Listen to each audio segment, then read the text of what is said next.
நம்ம வந்து இப்போ எங்கே வந்துருக்கோம்னு பார்த்தீங்கன்னா எங்கோன் டு மோலமியாய். ஸோ அந்த ரோடு மெயின் ரோட்லேயே ஒரு முருகன் கோயில் இருக்குது. ஸோ தண்டாயுதபாணியான கோயில், தண்டாயுதபாணி முருகன் கோயில். இதுதான் செட்டிலாம் கட்டின கோயில் தானே? ஆமாம், செட்டியார்லாம் கட்டின கோயில். ஸோ பாருங்களேன் எப்படி இருக்குன்னு.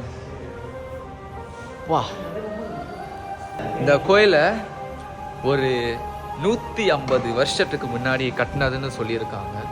பாருங்களேன், பர்மா நாட்டில் நீங்கள் எந்த இடம் போனாலும் ஒரு தமிழ் கோயில் வந்து கண்டிப்பாக இருக்கும். இப்போ சொன்னாலே எனக்கு கூசம்ஸ் ஆகுது.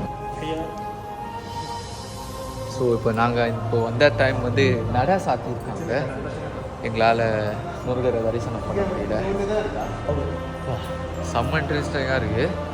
யோசிச்சு பாருங்க, 150 வருஷத்துக்கு நம்மளை தான் கூட்டி வந்தாங்க. இங்கே பாருங்களேன், எல்லாம் நம்ம செட்டியாரோட கை எப்படி பண்ணியிருக்காங்க.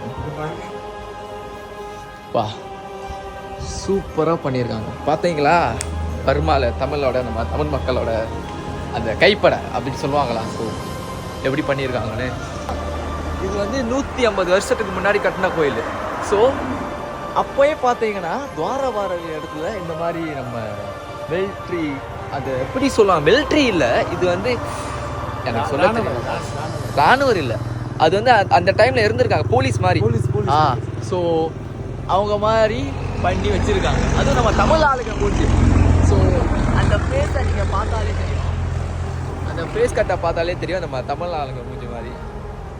பாருங்களேன் எப்படி இருக்குன்னு. அங்கே பார்த்தீங்கன்னா குதிரை வண்டி மாதிரி பண்ணி, இந்த கோயிலில் பார்த்தீங்கன்னா மலை, இந்த பார்த்தீங்கனாலே தெரியும் மலை, மலையோட அடிவாரத்தில் வந்து முருகன் கோயிலை கட்டியிருக்காங்க. அதுவும் 150 வருஷத்துக்கு முன்னாடி செட்டியார்லாம் கட்டின தமிழ் கோயில், நம்ம தமிழ் கடவுள் முருகன் கோயில். இந்த கோயிலோட ஒரு ஸ்ட்ரக்சர்ஸை பார்த்தீங்கன்னா அந்த மாதிரி இருக்குங்க. பார்த்தீங்களா ஸ்ட்ரக்சர்ஸை, ஒரு ஸ்ட்ரக்சர்ஸும் ஒரு சிலையை பார்த்தா ஒரு குப்சம்ஸாக வருது எனக்கு, அந்த மாதிரி இருக்கு. அதான் இப்போ பார்த்தீங்கன்னா, இப்போ பார்க்குறதுக்கு அவ்வளோ கலையா, அவ்வளோ லட்சுமி கராட்சமாக இருக்கு. அப்போவே அவங்க கட்டினப்போ எவ்வளோ அழகாக இருக்கும், நீங்கள் யோசிச்சு பார்த்துருக்கீங்களா?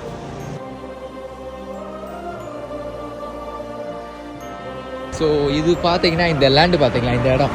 ஸோ இது வந்து அப்போது நம்ம செட்டியார்லாம் கட்டினப்போ வந்து நம்ம சாப்பாடு மடமாக வச்சுருந்தாங்களா. இப்போ வந்து பில்டிங்லாம் இப்போ உடச்சிட்டாங்க, எந்த பில்டிங்குமே இல்லை, சும்மா காலி கிரவுண்டாக இருக்குது. ஸோ இந்த கோவிலோட சாப்பாடு மடம் அப்போ இருந்த செட்டியார்கள் வந்து கட்டியிருந்தது. செம்ம இன்ட்ரெஸ்டிங்காக இருக்குது. பர்மா நாட்டிலேயே நமக்கு தெரியாத இன்னும் பழமையான தமிழ் கோயிலுங்க வந்து நிறையா இருக்குது. ஸோ நான் அந்த மாதிரி ஒரு சீரீஸ் மேக் பண்ணலாமா? நீங்கள் கமெண்ட்டில் சொல்லிட்டு வாங்க. நம்ம இந்த பர்மாலேயே அந்த மாதிரி பழமையான தமிழ் கோயில்களுக்கெல்லாம் போய் ஒரு டாக்குமெண்ட்ரி, ஒரு வ்ளாக் சீரீஸ் மாதிரி மேக் பண்ணலாமா? அப்படி நீங்கள் வேணும்னா சொல்லுங்கள், நாங்கள் வந்து கண்டிப்பாக அந்த மாதிரி பண்ணுறோம்.